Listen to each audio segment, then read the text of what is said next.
ಹಾ, ಹೇಳಿ ಬಿಗ್ರೆ. ಏನೋ ಅರ್ಜೆಂಟಾಗಿ ಬರ್ರಿ ಅಂತ ಹೇಳಿದ್ರಲ್ಲ? ಬೀಗ್ರೆ, ನಿಮ್ಮಿಂದ ಒಂದು ಸಹಾಯ ಆಗ್ಬೇಕಿತ್ತು. ಹೇಳವ, ಏನ್ ಸಹಾಯ ಆಗ್ಬೇಕಿತ್ತು ಅಂತ? ಅದೇ ಬೀಗ್ರೆ, ಇವಾಗ ನಿಮ್ಮ ಮಗಳನ್ನ ಮದುವೆ ಮಾಡ್ಕೊಬಿಟ್ಟು ಇವಳು ಗಂಡ ಎಲ್ಲ ಮೋಸ ಮಾಡ್ಬಿಟ್ಟು ಅದು ಇದು ಅಂತ ಮಾಡ್ದ. ಪಾಪ ಈ ಹುಡುಗಿ ಅಮ್ಮಾಯಿಗೆ ಏನು ಗೊತ್ತಿಲ್ಲ. ಹೆಂಗೋ ಇವಾಗ ಕರ್ಕೊಬಿಟ್ಟು ಬಂದು ಇವಳು ಮನ್ಸು ಮಾಡಿದ್ರೆ ನಿಮ್ಮನ್ನೆಲ್ಲ ಜೈಲಿಗೆ ಹಾಕಿಸ್ಬಿಟ್ಟು ಏನು ಬೇಕಾದ್ರೂ ಮಾಡ್ಬೋದಿತ್ತು. ಆದರೆ ಪಾಪ ಹಂಗೆ ಆಗಬಾರ್ದು ಅಂತ ಹೇಳ್ಬಿಟ್ಟು ನೋಡಿದ್ರ ಏನೆಲ್ಲ ಮಾಡಿ ನನ್ನ ಮಾತು ಕೇಳಿ ಬಿಡಿಸ್ಕೊಂಬಿಟ್ಟು ಬಂದವಳೆ. ಇವಳು ಗಂಡ ಮಾಡಿರೋ ತಪ್ಪಿಗೆ ಈಗ ಇವಳಿಗೆ ಯಾಕೆ ಶಿಕ್ಷೆ? ನಾನು ಹೇಳಿದ್ದೆ ನಿನ್ನ ಜೀವನಕ್ಕೆ ಏನಾರ ಒಂದು ಸೆಟ್ಲು ಮಾಡಿಸ್ಕೊಡ್ತೀನಿ ಕಣವ, ಈ ಬಾ ಅಂತ ಹೇಳ್ಬಿಟ್ಟು. ಇನ್ನೊಂದ್ಕಿಂತ ನಿಮ್ಮ ಮಗಳು ಇವಳು ಗಂಡನಿಂದೆ ಬರಬಾರ್ದು ಹಂಗೆ ಮಾಡಿ ಬಿಗ್ರೆ. ಇಲ್ಲ ಕಣಮ್ಮ, ಅದಕ್ಕೆಲ್ಲ ಒಂದು ವ್ಯವಸ್ಥೆನ ನಾನು ಮಾಡ್ತೀನಿ. ತಲೆನೇ ಕೆಡ್ಸ್ಕೊಳಕ್ ಹೋಗ್ಬೇಡ. ಏನೋ ಒಂದು ಮಾಡಿದ್ರಾಯ್ತಲ್ವಾ? ನಾನು ಏನೋ ಒಂದು ಮಾಡ್ತೀನಿ ಎಲ್ಲದಕ್ಕೂ ವ್ಯವಸ್ಥೆ. ನನ್ನ ಮಗಳು ಇನ್ನೊಂದು ಸಲ ಬರಬಾರ್ದು. ಅವನ ತಂಟೆಗೆ ಬರೋದು ಇಲ್ಲ. ನೋಡಮ್ಮ, ನೀನು ನನ್ನ ಮಗಳಿದ್ದಂಗೆನೆ. ಆದಷ್ಟು ಬೇಗನೆ ನನ್ನ ಮಗಳಿಗೆ ಇನ್ನೊಂದು ಮದುವೆ ಮಾಡಬೇಕು ಅಂತ ನಿರ್ಧಾರ ಮಾಡಿಬಿಟ್ಟಿದ್ದೀನಿ. ಯಾವುದನ್ನ ಒಂದು ಹುಡುಗನ ಹುಡುಕ್ಬಿಟ್ಟು ಹೆಂಗೋ ಆರಾಮಾಗಿ ಮಾಡ್ಬೋದಲ್ವಾ? ಅದಕ್ಕೆ ನಾನು ಅದನ್ನೇ ಯೋಚನೆ ಮಾಡಿದ್ದೀನಿ. ನಿನ್ನ ಗಂಡನ ತಂಟೆಗೆ ಇನ್ನೊಂದ್ಸಲ ಬರಲ್ಲ, ಸರಿನಾ? ಹಾ, ಸರಿ ಸರಿ ಬರಲಿಲ್ಲ ಅಂದರೆ ಸಾಕು. ನಿಮ್ಮ ಮಗಳು ಆಮೇಕಿಂದ ಬರೋದು, ನನ್ನ ಗಂಡ ಅವಳ ಹಿಂದೆ ಹೊಂಟೋಗೋದು. ಆಮೇಲೆ ನನಗೆಲ್ಲ ಯಾಕೆ ಬೇಕು ಹೇಳಿ? ಸುಮ್ಕೇನೆ ನೀ ತಲೆನೋವು. ತಿರುಗಿ ನನ್ನ ಜೀವನನೂ ಹಾಳಾಗೋಯ್ತದೆ, ನನ್ನ ಸಂಸಾರ ಹಾಳಾಗೋಯ್ತದೆ, ಎಲ್ಲನೂ ಹಾಳಾಗೋಯ್ತದೆ. ಅದಕ್ಕೇನೆ ಹೇಳಿದ್ದು. ನನ್ನ ಗಂಡ ಬಂದ್ರು ನಿಮ್ಮ ಮಗಳು ಸೇರಿಸ್ಕೊಡ್ತು. ನಿಮ್ಮ ಮಗಳಿಗೆ ಅರ್ಜೆಂಟಾಗಿ ಇನ್ನೊಂದು ಮದುವೆ ಮಾಡ್ಬಿಡ್ಬೇಕು ಅಷ್ಟೇ ನೀನು. ತಿರ್ಗಿ ನನ್ನ ಜೀವನ ಹಾಳಾಗೋಯ್ತದೆ. ಆ ನನ್ನ ಮಗ ಇಲ್ಲದ ನಿನ್ನ ಗಂಡ ಕರಿಯವನ್ನ. ರೀ, ಬರ್ರಿ. ಏಯ್, ಏನ್ಲಾ ಮಾಡಿರೋದೇ ಅಲ್ಕ ಬೇವರ್ಸಿ ಕೆಲಸ. ಇನ್ನೊಂದ್ಸಲ ಏನಾರು ನನ್ನ ಮಗಳು ನಿನ್ ಕಣ್ಣೆತ್ ನೋಡೋದಾಗ್ಲಿ ಏನಾರು ಆಗ್ಲಿ ಮಾಡಿಬಿಟ್ರೆ ಕಣ್ಣಲ್ಲೇ ಕುಯ್ದಾಕ್ಬಿಡ್ತೀನಿ ಅಷ್ಟೇನೆ. ಲವ್ ಅಂತೆ ಲವ್ ನೋಡು, ಮುದ್ದಾಗಿರೋ ಎಂಟಿ ಐತೆ, ಮಗು ಬೇರೆ ಐತೆ ಅಂತ ಹೇಳ್ತಾ ಇದೀಯಾ. ಮತ್ತೆ ನನ್ನ ಮಗಳ ಜೀವನಕ್ಕೆ ಬಂದು ಆಟಾಡ್ಬೇಡ. ನನ್ನ ಮಗಳಿಗೆ ಏನು ಕಮ್ಮಿ ಇಲ್ಲ. ನಾನು ಹೆಂಗೋ ಇನ್ನೊಬ್ಬನು ಕೊಟ್ಬಿಟ್ಟು ಮದುವೆ ಮಾಡಿ ನಾನು ಹೆಂಗೋ ಅವಳು ಸಾವಾಸ ಬಿಡಿಸ್ತೀನಿ. ನೀನಷ್ಟೇ ಇನ್ನೊಂದ್ಸಲ ಅವಳು ಫೋನ್ ಮಾಡೋದಾಗ್ಲಿ ಮೆಸೇಜ್ ಮಾಡೋದಾಗ್ಲಿ ಇಲ್ಲ ಅಂತ ಹಿಂದಿಂದ ತಿರ್ಗೋದಾಗ್ಲಿ ಮಾಡಿದ್ರೆ ಸಾಯ್ಸಾಕ್ಬಿಡ್ತೀನಿ. ಇಲ್ಲ ಇವಾಗ ಅರ್ಥ ಆಗೋಗ್ಬಿಟ್ಟೈತೆ ನನಗೆ ನನ್ನ ಹೆಂಡತಿ ಎಷ್ಟು ಮುಖ್ಯ ಅಂತ ಹೇಳಿ. ನಾನೇನು ಅವ್ರ ಹಿಂದೆ ಹೋಗಿರಲಿಲ್ಲ.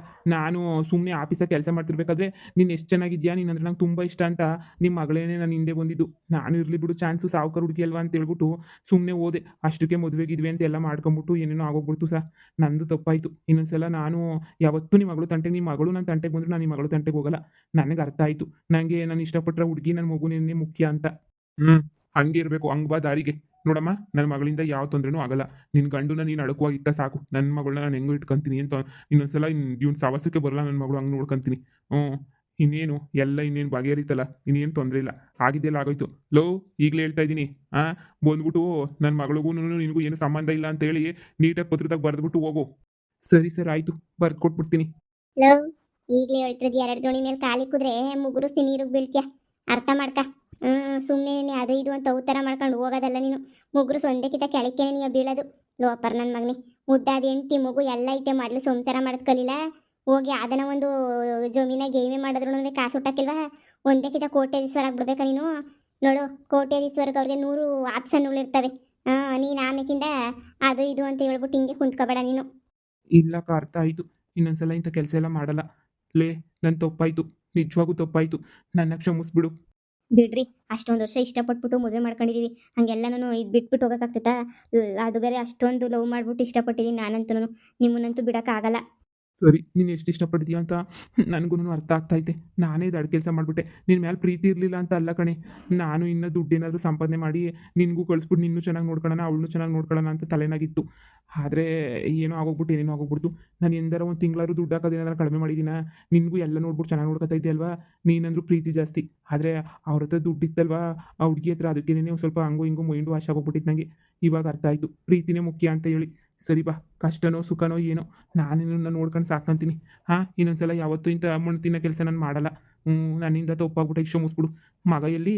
ಬಾ, ನನಗೆ ಮಗನ ನೋಡಬೇಕು ಅಂತ ಅನ್ನಿಸ್ತೈತೆ. ಇನ್ನು ಮೇಲೆ 24 ಗಂಟೆ ನಿನ್ನ ಜೊತೆನೇ ಇರ್ತೀನಿ, ಎತ್ತೂ ಹೋಗಲ್ಲ ನಾನು.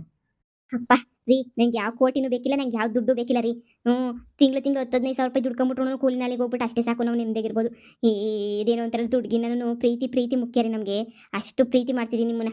ನೀವು ನನ್ನ ಅಷ್ಟೇ ಇಷ್ಟಪಡ್ತಿದ್ದೀರಾ ಅಂತ ಗೊತ್ತು. ಕೆಟ್ಟಗಳಿಗೆ ನಡೆದೋಯ್ತು, ನಾನು ನಿಮಗೆ ಕ್ಷಮಿಸಿದ್ದೀನಿ ರೀ. ಬನ್ನಿ, ಆರಾಮಾಗಿರೋಣ. ಸರಿ ಸರಿ, ಬಾ. ಇನ್ನಮ್ಮ ಒಂದು ನಿಮಿಷ. ಹೇಳಿ ಸರ್. ನೀನು ನೋಡಿದ್ರೆ ಅಯ್ಯೋ ಅನಿಸುತ್ತೆ ಕಣಮ್ಮ. ನೀನು ನೋಡಿದ್ರೆ ನನ್ನ ಮಗಳಿಂದ ನಿನ್ನ ಸಂಸಾರ ಎಲ್ಲ ಹಾಳಾಗೋಯ್ತು. ನಿನ್ನ ಗಂಡಂದು ತಪ್ಪೈತೆ, ಇಲ್ಲ ಅಂತ ಹೇಳ್ತಿಲ್ಲ. ಆದರೆ ನನ್ನ ಮಗಳೋದಿಂದನೇ ಸ್ವಲ್ಪ ಜೀವನ ಎಲ್ಲ ಹಾಳಾಗೋಯ್ತು. ನನ್ನ ಮಗಳು ಎಂಥ ದುರಂಕಾರಿ ಏನು ಎತ್ತ ಅಂತ ನಂಗೆ ಭಾಳ ಚೆನ್ನಾಗಿ ಗೊತ್ತು. ಆಯಿತು, ಸರಿ. ನೋಡಮ್ಮ, ಒಂದು 10 ಲಕ್ಷ ರೂಪಾಯಿ ಚೆಕ್ ಕೊಡ್ತೀನಿ. ತಗೊಂಡು ಪಾಪ ನಿಮ್ಮ ಕಷ್ಟಕ್ಕೋ ಸುಖಕ್ಕೋ ಇಲ್ಲ ಮನೇಲಿ ಗೀಸ್ ಹಾಕ್ಸ್ಕೊಳ್ಳೋದು ಏನಕ್ಕನ ಆಗ್ತೈತೆ. ಒಂದು 10 ಲಕ್ಷ ರೂಪಾಯಿ ಕೊಡ್ತಿಲ್ಲ, ಏನೋ ಬಿಸ್ನೆಸ್ ಸ್ಟಾರ್ಟ್ ಮಾಡ್ಕೊಂಡು ಯಾವ್ದನ್ನ ಒಂದು ಚಿಕ್ಕದಾಗ ಅಂಗಡಿ ಪಂಗಡಿ ಹಾಕ್ಕೊಂಡು ಹೆಂಗೋ ಚೆನ್ನಾಗಿರಮ್ಮ. ಬೀಗ್ರೆ ನಿಮ್ಮ ನಿಜವಾಗೂ ದೊಡ್ಡ ಮನ್ಸು ಬಿಡಿ. ಅಯ್ಯೋ ಅದೆಲ್ಲ ಏನು ಬೇಡ ಬಿಡಿ, ಸುಮ್ಮನೆ ಯಾಕೆ. ಇಲ್ಲಮ್ಮ, ನೀವು ನನ್ನ ಮಗಳಿದ್ದಂಗೆನೆ. ನೀನು ಬಂದು ಇಷ್ಟೆಲ್ಲ ಹೇಳಿಲ್ಲ ಅಂದಿದ್ರೆ ಪಾಪ ಈ ನನ್ನ ಮಗಳು ಸಂಸಾರನೂ ಹಾಳಾಗೋಗಿರೋದು. ನನ್ನ ಮಗಳ ಸಂಸಾರನ ಹೆಂಗೋ ಉಳಿಸ್ತೆ ಅಂತಲೇ ಖುಷಿ ನನಗೆ. ಅಷ್ಟು ಅಲ್ಲದೆ ನನ್ನ ಮಗಳಿಂದ ತಾನೇ ನಿನ್ನ ಸಂಸಾರ ಹಾಳಾಗೋಗಿದ್ದು. ಅವಳೇ ಬಂದ್ಬಿಟ್ಟು ಇವನ್ನ ಇಷ್ಟಪಡ್ತಿದ್ದೀನಿ ಅಂತ ಹೇಳಿದ್ಲು, ಅದು ಇದು ಅಂತ ಹೇಳ್ತಾವನೆ. ಇನ್ನೇನು ತಾನೇ ಮಾಡೋಕ್ಕಾಗ್ತೈತೆ ನಾನು ತಾನೇನೆ ಅಲ್ವಾ? ಸರಿ ಬಿಡು, ಆಯಿತು. ಈಗ ಆಗಿದ್ದೆಲ್ಲ ಆಯ್ತಲ್ವಾ? 10,000 ರೂಪಾಯಿ ಚೆಕ್ಕು ಇರಮ್ಮ, ಬರ್ಸ್ಕೊಡ್ತೀನಿ. ಓ, 10 ಲಕ್ಷ ಅಲ್ಲ, 10,000 10 ಲಕ್ಷ ರೂಪಾಯಿ ಚೆಕ್ಕು ಬರ್ಕೊಡ್ತೀನಿ. ಇನ್ನೂ ಬೇಕಾದ್ರೆ ಜಾಸ್ತಿ ಬೇಕಾದ್ರೆ ಕೇಳಮ್ಮ. ಅಯ್ಯೋ ಬೇಡ ಸರ್, ಬೇಡ ಬೇಡ ಬೇಡ. ತಗೊಳಪ್ಪ, ತಗ ಚೆಕ್ ತಗ. Thank you sir, thank you so much. ನಿಮ್ಮ ಋಣನ ನಾನು ಯಾವತ್ತೂ ಮರೆಯಲ್ಲ. ಈ 10 ಲಕ್ಷ ರೂಪಾಯಿನಾಗೆ ನಾನು ನನ್ನ ಗಂಡ ಸೇರ್ಕೊಂಡು ಏನಾರ ಒಂದು ಅಂಗಡಿ ಪಂಗಡಿ ಹಾಕೊಂಡು ಜೀವನ ಮಾಡ್ತೀವಿ ಸರ್. ನಿಮ್ಮ ಋಣನ ನಾನು ಯಾವತ್ತೂ ಮರೆಯಲ್ಲ. ಹೌದು, ನನ್ನ ಗಂಡನ ದೊಡ್ಡ ತೆಪ್ಪೇನೇ ಮಾಡೋನೇ, ಅದು ಗೊತ್ತಿರೋದೇನೇ. ಆದ್ರೂ ನಿಮ್ಮ ಮನಸ್ಸು ಭಾಳ ದೊಡ್ಡದು ಬಿಡಿ ಸರ್. ಹೆಂಗೋ ನಮ್ಮ ಸಂಸಾರನೆಲ್ಲ ಒಂದು ಮಾಡಿಬಿಟ್ಟಿದ್ದು ಪುಣ್ಯನಾದ್ರೂ ನಮ್ಮ ಪೊದ್ದಕ್ಕಂಗೂ ಸೇರಲಿ. ಹಂಗೇನೆ ನಿಮಗೂ 10 ಲಕ್ಷ ಕೊಡ್ತಿದ್ರಲ್ಲ, ಅದಕ್ಕೆ ಭಾಳ ಥ್ಯಾಂಕ್ಸ್ ಸರ್. ನಾವು 10 ಲಕ್ಷ ರೂಪಾಯಿ ದುಡಿಬೇಕು ಅಂದರೆ ಏನಿಲ್ಲ ಅಂದ್ರೆ 3-4 ವರ್ಷ ಕಷ್ಟಪಡ್ಬೇಕು ನಾವು. ಯಾಕೆ ಖರ್ಚು ಪರ್ಚು ಎಲ್ಲ ನೋಡ್ಕೊಂಡು. ಆದರೆ ಹಂಗೇನೆ ನೀವು 10 ಲಕ್ಷ ಕೊಟ್ಬಿಟ್ರಲ್ಲ, ನಮಗೆ ಭಾಳ ಖುಷಿ ಆಗ್ತೈತೆ. ಹೆಂಗೋ ಚೆನ್ನಾಗಿರಮ್ಮ, ಅಷ್ಟೇನೆ ಸರಿನಾ? ಇನ್ನು ನನ್ನ ಮಗಳಿಂದ ಯಾವ ತೊಂದರೆನೂ ಆಗಲ್ಲ. ನಿನ್ನ ಗಂಡನ ಜೊತೆ ನೀನು ಆರಾಮಾಗಿ ಹೋಗು. ಏನಪ್ಪ, ನಿನಗೂ ಹೇಳ್ತಾ ಇದ್ದೀನಿ, ಆಮೇಲೆ ಹಳೆ ಲವ್ವು ನೆನಪಾಯ್ತು ಅದು ಇದು ಅಂತ ಎಲ್ಲ ತಲೆ ಕೆಡ್ಸ್ಕೊಂಡು ಬರೋಕೆ ಹೋಗ್ಬೇಡ. ನೋಡಮ್ಮ, ಅವ್ನಿಗೆ ಸಿಮ್ಮು ಗಿಮ್ಮು ಎಲ್ಲ ಚೇಂಜ್ ಮಾಡಿಸಿ ಬೇರೆ ಮೊಬೈಲ್ ಕೊಡಿಸಿ ಅವನು ನಾನು ನೀಟಾಗಿ ಗಂಟು ಹಾಕೊಂಡು ಇಟ್ಕೊಬಿಡು. ಆಗಿದ್ದಾಗೋಯ್ತು.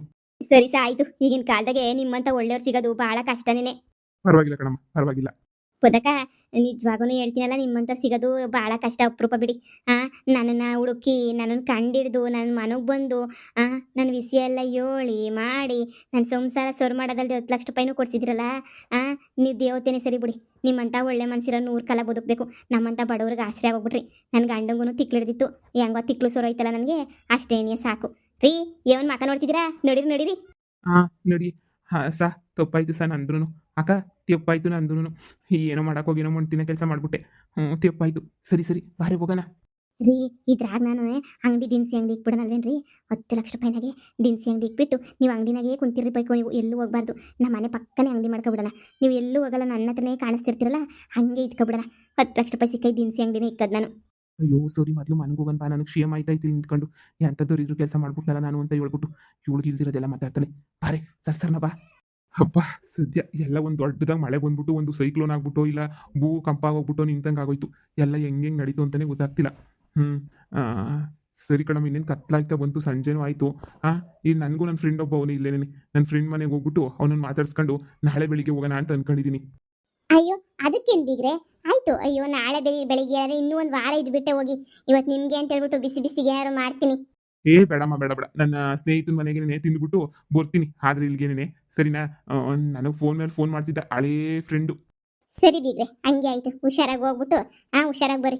ಏನಾರ ಬೇಕಾದ್ರೆ ಹೇಳಿ, ನನ್ನ ಮಗನ ಹತ್ರ ಗಾಡಿ ಕಳಿಸ್ತೀನಿ. ಗಾಡಿ ಎಲ್ಲ ಕೊಟ್ಟು ಕಳಿಸ್ಬಿಟ್ಟಿದ್ದೀರಲ್ಲ, ನಾಳೆಗೆ ಬರೋಕ್ಕೆ ಕೇಳಿದಿರೇನೋ. ನಾನು ಅಷ್ಟಾಗಿ ನನ್ನ ಮಗನ ಕಳಿಸ್ತೀನಿ. ಸರಿ ಕಣಮ್ಮ, ಫೋನ್ ಮಾಡ್ತೀನಿ. ಏನಾರ ಬೇಕಾರೆ ಕಳಿಸ್ರಿ. ರಾತ್ರಿ ನನ್ನ ಕತ್ಲಗಿತ್ಲಾದ್ರೆ ಕಳಿಸ್ರಿ. ಸರಿ ಆಯಿತು ಬೀಗ್ರೆ.